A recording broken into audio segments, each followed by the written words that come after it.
제가 먼저 읽겠습니다. 예수께서 제자들에게 이르시되 너희가 다 나를 버리리라. 이는 기록된 바 내가 목자를 치리니 양들이 흩어지리라 하였음이니라. 내가 사랑하는 너희보다 먼저 갈릴리로 가리라. 베드로가 여짜오되 다 버릴지라도 나는 그리하지 않겠나이다. 예수께서 이르시되 내가 진실로 내게 이르노니 오늘 이 밤 닭이 2번 울기 전에 내가 3번 나를 부인하리라. 같이 읽겠습니다. 베드로가 힘있게 말하되 내가 주와 함께 죽을지언정 주를 부인하지 않겠나이다 하고 모든 제자도 이와 같이 말하니라.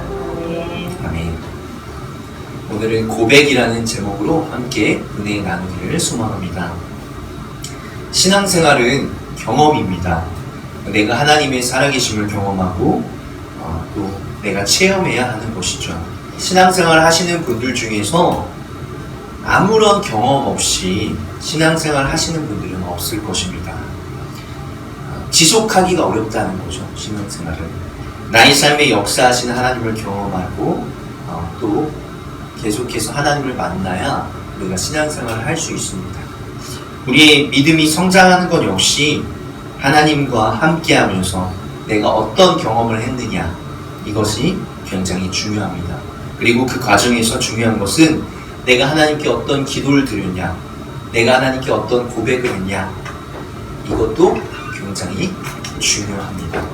여러분이 드린 위대한 기도는 무엇입니까?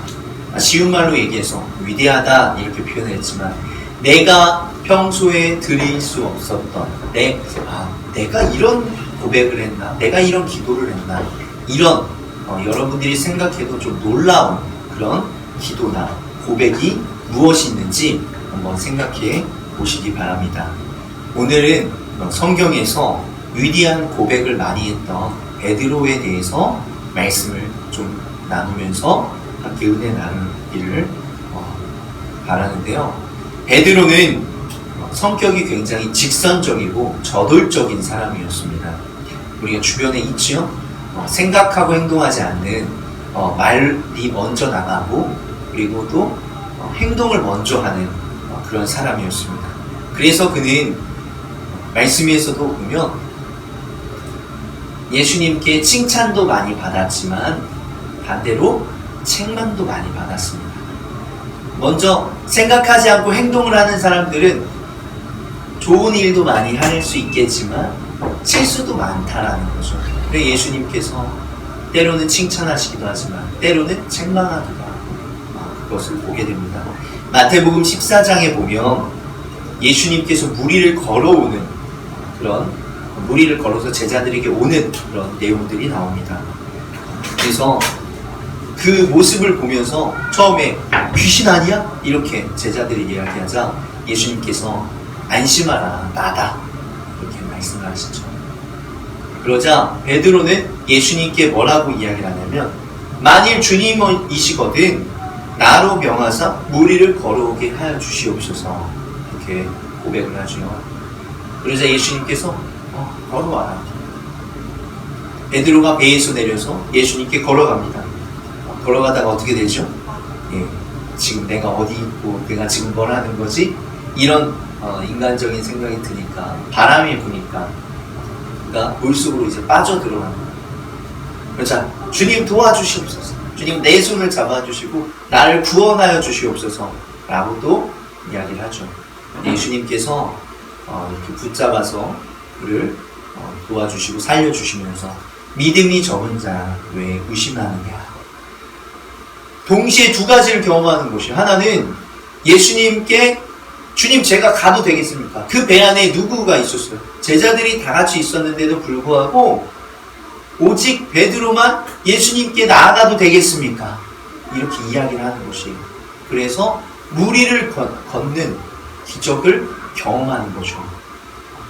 그런데 얼마 후에 다시 예수님 도와주시옵소서 하면서 예수님께서 베드로에게 믿음이 적은 자를 왜 의심하느냐 이렇게 이 두 가지 반응이 동시에 일어나는 것을 보게 됩니다. 또 여기에서 우리가 비슷한 이 위대한 고백 우리가 베드로 하면 떠오르는 게 여러분들 어떤 게 떠오르시나요? 닭이 떠오르시나요? 닭보다도 더 먼저 떠올라야 되는 고백이 어떤 고백이냐면 마태복음 16장 16절의 말씀. 시몬 베드로가 대답하여 이르시되 주는 그리스도시요 살아계신 하나님의 아들이시니이다. 물론 마가복음에도 나와 있죠.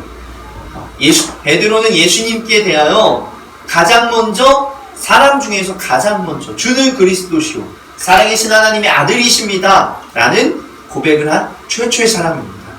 이 고백으로 말미암아서 예수님께서 이 땅에 오셨던 이유와 목적, 즉 본인의 사역의 가장 하이라이트, 클라이막스라고 할 수 있는 십자가를 지시고 죽으시는 그 길을 본격적으로 걸어가기 시작하셨습니다.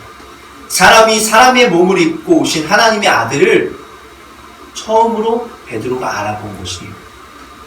그렇기 때문에 이제 예수님은 죽으셔도 되는 것이에요. 그때부터, 이때부터 라고 말씀하세요. 이때부터 예수님은 본인이 십자가에서 죽으시고 또 많은 사람들에게 고난받으시고 고통받으시고 죽으실 것을 말하기 시작했다. 성경에서 이렇게 이야기합니다. 왜 이때일까요?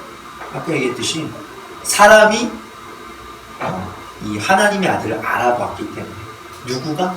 베드로가 알아봤기 때문에 이제 예수님이 돌아가셔도, 그리고 또 그 구속사역을 시작하셔도 예수님이, 그러니까 베드로가 예수님을 전할 수 있는 거죠.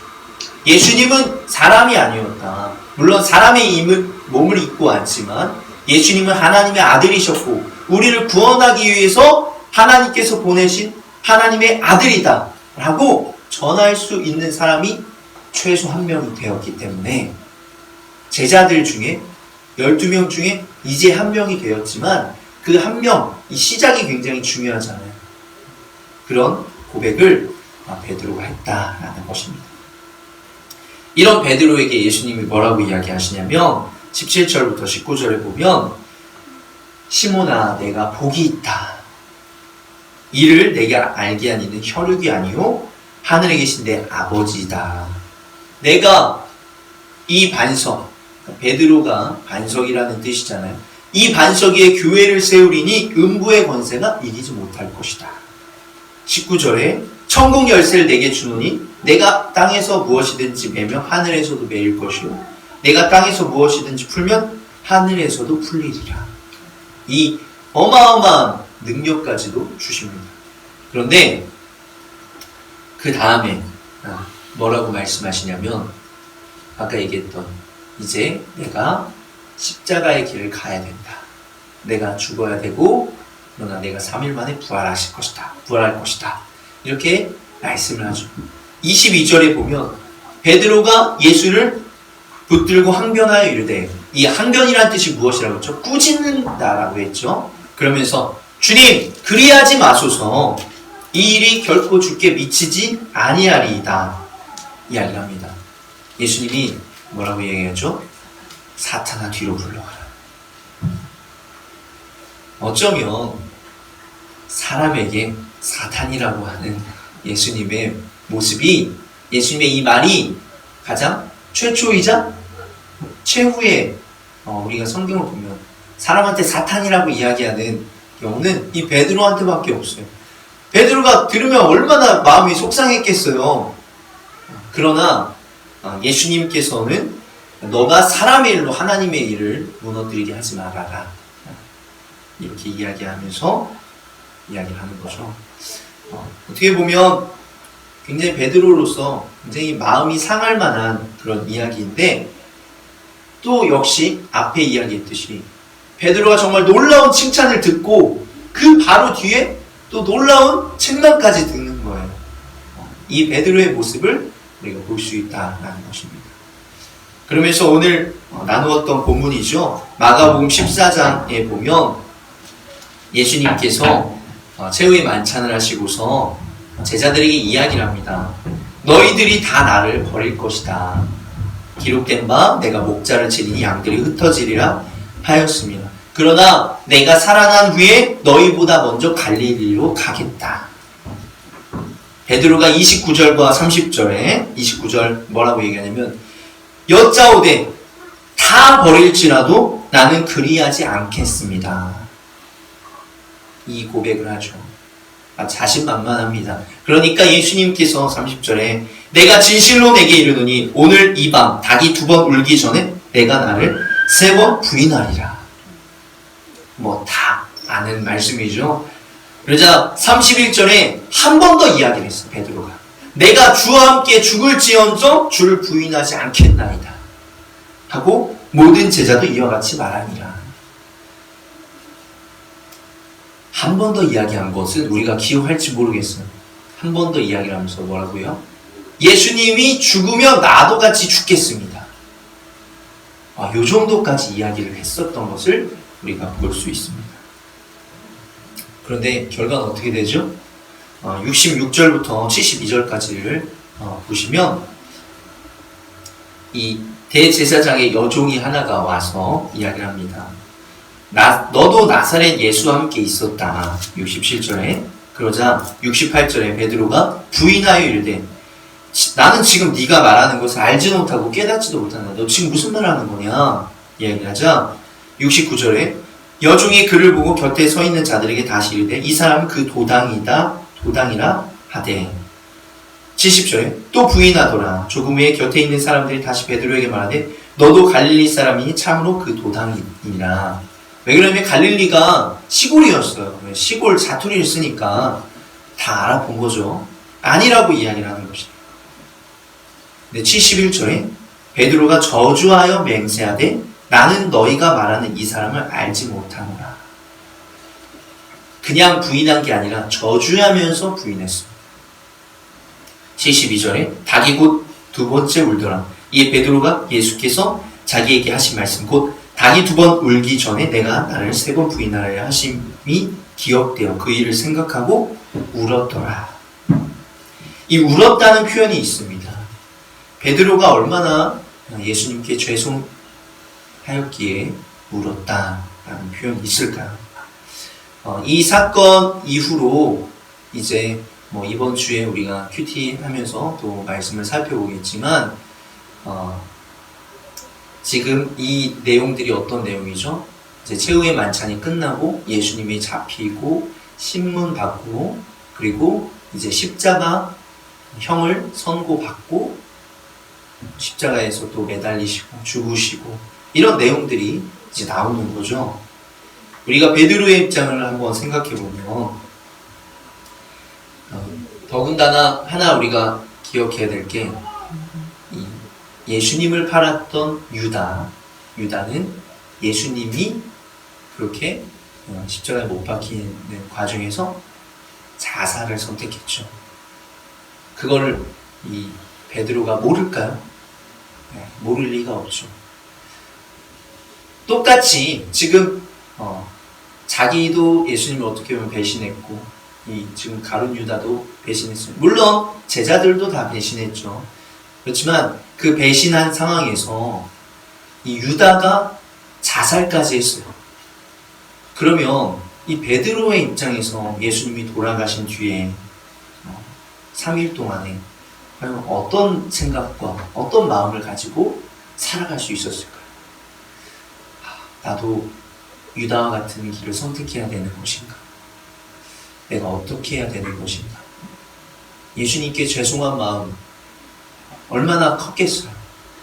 그런 것들을 보면서 베드로가 정말 이 고백을 많이 했고 또 어떻게 보면 칭찬받는 행동도 많이 했지만 한편으로 또 책망을 받으면서 자신의 삶을 좀 돌아볼 수 있는 그런 기회들이 참 많이 있었다라는 것을 우리가 볼 필요가 있습니다. 우리가 오늘 베드로에 대해서 간단하게 살펴봤는데 베드로를 통해서 조금 더 구체적으로 한 2가지 정도만 나누었으면 좋겠습니다. 먼저 첫 번째로는 예수님은 그럼에도 베드로를 사랑하신다.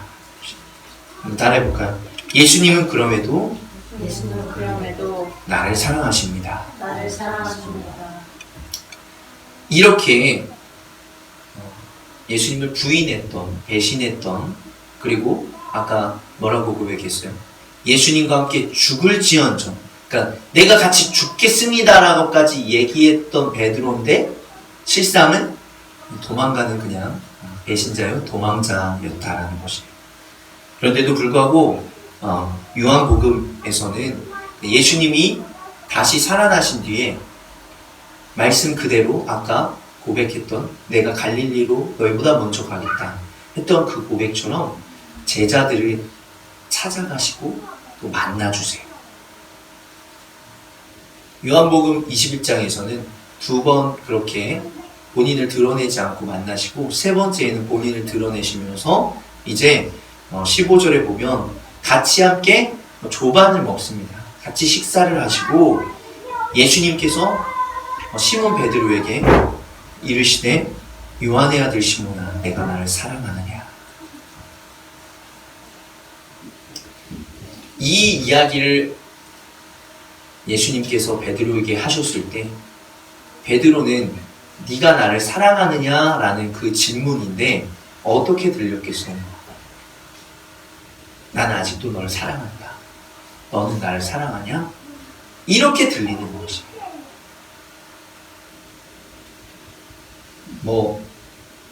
다른 내용들도 있지만 예수님은 베드로를 포함한 다른 제자들에게도 똑같이 나타나셨죠. 자신을 버리신 제자들에게 예수님은 포기하지 않으세요. 예수님은 포기하지 않으시고 다시 한번 기회를 주시고 다시 한번 같이 사역하고 사랑할 수 있는 기회를 늘 주신다는 것이에요. 예수님은 절대로 우리를 포기하지 않으시는 것이에요. 우리의 모습, 우리의 믿음, 우리의 태도, 우리의 삶이 하나님 보시기에 늘 바르지 않을 때도 있습니다. 또 부족하고 연약할 때도 있죠. 죄를 짓기도 하고 또 이기적이고 욕심을 부리기도 하죠. 하지만 그럼에도 불구하고 예수님은 늘 우리에게 기회를 주시고 우리를 계속해서 사랑해 주신다라는 것입니다. 십자가의 그 사랑으로 늘 잠잠히 우리를 바라보시는 또 예수님을 바라보시는 여러분들이 되시길 소망하고 이 한 주 예수님의 사랑을 묵상하면서 또 나아가시길 간절히 바랍니다. 두 번째는 진심이 담긴 믿음의 고백을 합시다 입니다. 한번 따라해볼까요? 진심이 담긴 믿음의 고백을 합시다. 믿음의 고백을 합시다. 아까 이야기했지만 베드로와 가룟 유다의 차이점이 뭔지 아세요? 똑같이 배신했고 배반했어요. 물론 우리가 그 어떤 누가 더 결정적인 역할을 했냐로 따지면 유다가 더 결정적인 역할을 했겠죠. 그러나 이것은 제3자가 봤을 때의 입장이고 가룟 유다의 입장과 그리고 베드로의 입장 또 다른 제자들의 입장을 살펴보면 과연 얼마나 큰 차이를 느꼈을지 모른다는 거예요. 특히 베드로 그렇게 예수님 자기의 목숨을 바치면서까지 예수님을 배반하지 않는다고 했는데 결국 배반했잖아요. 우리가 볼 때야 우리가 성경을 제3자 입장으로 볼 때야 가룟 유다가 진짜 잘못했다 이렇게 이야기를 하는 거지만 실제 베드로나 가룟 유다나 입장 차이는 별반 차이가 없어요. 똑같았다는 거예요. 그런데 이 마태복음 27장 3절, 4절, 5절에 보면 유다는 자신의 목숨을 끊죠. 유다는 어떻게 보면 자신의 삶을 포기합니다. 자신의 인생을 포기하죠. 뉘우쳤어요. 여기 3절에 보면 유다가 그의 정죄됨을 보고 스스로 뉘우쳤다. 스스로 자신의 잘못을 뉘우쳤는데도 불구하고 자신의 삶을 포기했어요. 유다는. 근데 베드로는 포기하진 않았죠. 자신의 삶을 포기하진 않았어요. 이게 어떤 차이가 있을지 그것을 보자면 유다는 예수님과 함께 있으면서도 어떤 예수님의 사랑을 그렇게 많이 경험하진 못했던 것 같아요. 그러면서 그가 했던 어떤 금전을 세고 계산했던 회계의 역할에만 충실했죠. 그래서 향유를 부은 여인에게도 얘기하잖아요. 계산적으로 이야기하는 대부분의 성경에서의 이야기하는 사람들은 대부분은 유다가 그런 역할들을 많이 해요. 돈을 따지기 때문에 계산이 먼저 앞서는 거죠. 그래서 인간적인 계산들을 참 많이 하는데 베드로와 구분되는 것은 베드로는 이런 고백을 하면서 예수님을 경험해요. 예수님이 칭찬도 받고 예수님과 친밀해져요. 그러나 이 유다는 그러한 내용들을 전혀 살펴볼 수 없다는 것이에요. 그가 진정 예수님을 알았다면 과연 예수님이 원하시는 것이 나에게 원하시는 것이 자살이었을까? 돌아볼 수 있었다는 거죠. 내 삶을 여기서 이렇게 스스로 무너뜨리게 포기하는 것이 과연 예수님이 원하시는 것일까? 유다는 본인이 생각한 예수님에 대해 그냥 본인 스스로 예수님을 판단하고 생각했던 거야. 아, 나는 예수님께 잘못했기 때문에 살 가치가 없어. 누구 마음대로 생각한 거야? 내 인생 내 마음대로 하자. 이렇게 판단하는 것이. 그러나 베드로는 그렇게까지는 할 수 없었던 거죠. 예수님의 사랑을 경험했고 늘 물론 책망도 하셨지만 늘 기회를 주시고 또 늘 말씀하시고 늘 사랑하신다 말씀하셨던 이 예수님을 알기 때문에 그 삶을 포기까지는 못한 거죠. 다른 제자들도 마찬가지였을 것입니다. 이것은 이 유다는 예수님에 대한 어떻게 보면 포기였다라고 볼 수 있어요. 본인이 생각한 예수님이 계속 뭐라고 말씀하셨죠? 내가 다시 살아날 것이다. 너에게 오겠다. 이 말씀을 듣지 못한 거예요. 새기지 못한 거죠. 그러나 베드로는 이 말씀을 마음에 새기고 있었고 다시 오겠다. 정말 예수님이 3년 만에 살아나실까? 이 말씀을 붙잡고 있었다는 것이. 내가 내 마음대로 예수님을 판단하고 생각한 것이 아니라 예수님의 말씀을 그대로 받아들였던 이 베드로와 유다의 차이를 우리가 볼 수 있다는 것입니다. 그런데 좀 더 분명한 차이를 보자면 믿음의 고백을 했냐 안 했냐로 더 볼 수 있다는 것이에요. 베드로가 어떻게 예수님을 경험할 수 있었어요? 그는 물론 굉장히 행동을 먼저 하는, 말을 먼저 하는 사람이었지만 어찌되었든 믿음의 고백을 계속 했다는 거예요. 제가 주중에도 말씀드렸지만 여러분들의 믿음이 그만큼 아니라고 해도 믿음의 고백을 하는 게 굉장히 중요합니다. 기도할 때 또 여러분들이 평소의 삶 가운데서 과연 여러분들 나는 그렇게 못하니까 그런 고백 안 할래 이렇게 하지 마시고 그냥 믿음의 고백을 한번 드려보세요. 아까 얘기했잖아요. 위대한 고백. 내가 이런 말을 할 수 있었나? 내가 이런 기도를 할 수 있었나? 이런 것 해보시라는 거예요. 이런 것들을 통해서 여러분들의 믿음과 신앙이 성장하는 것입니다. 그냥 나는 이런 사람이 아니야. 이렇게 기도할 수 없어. 나는 아니야. 이렇게 이야기하면 여러분들이 오히려 이 유다와 같이 예수님을 여러분의 그 틀 안에 가두는 게 될 수도 있어요. 그렇기 때문에 여러분들이 인간적인 계산으로 빠지지 말고 갇혀있지 마시고 정말 베드로와 같이 믿음의 고백, 위대한 고백을 하시길 바랍니다. 그러면 예수님을 경험할 수 있고 또 예수님께서 말씀하시는 위대한 기적들을 경험할 수 있는 것이에요. 무리를 어떻게 걸을 수 있었겠어요? 이 말을 했기 때문에 걸을 수 있는 것입니다. 여러분들이 정말 예수님께 또 기도할 때 신앙생활 할 때 믿음의 고백들을 하시면서 나아가시면 또 믿음과 신앙을 또 예수님을 경험할 수 있는 분들이 되실 줄로 믿습니다. 오늘 말씀을 마무리하도록 하겠습니다.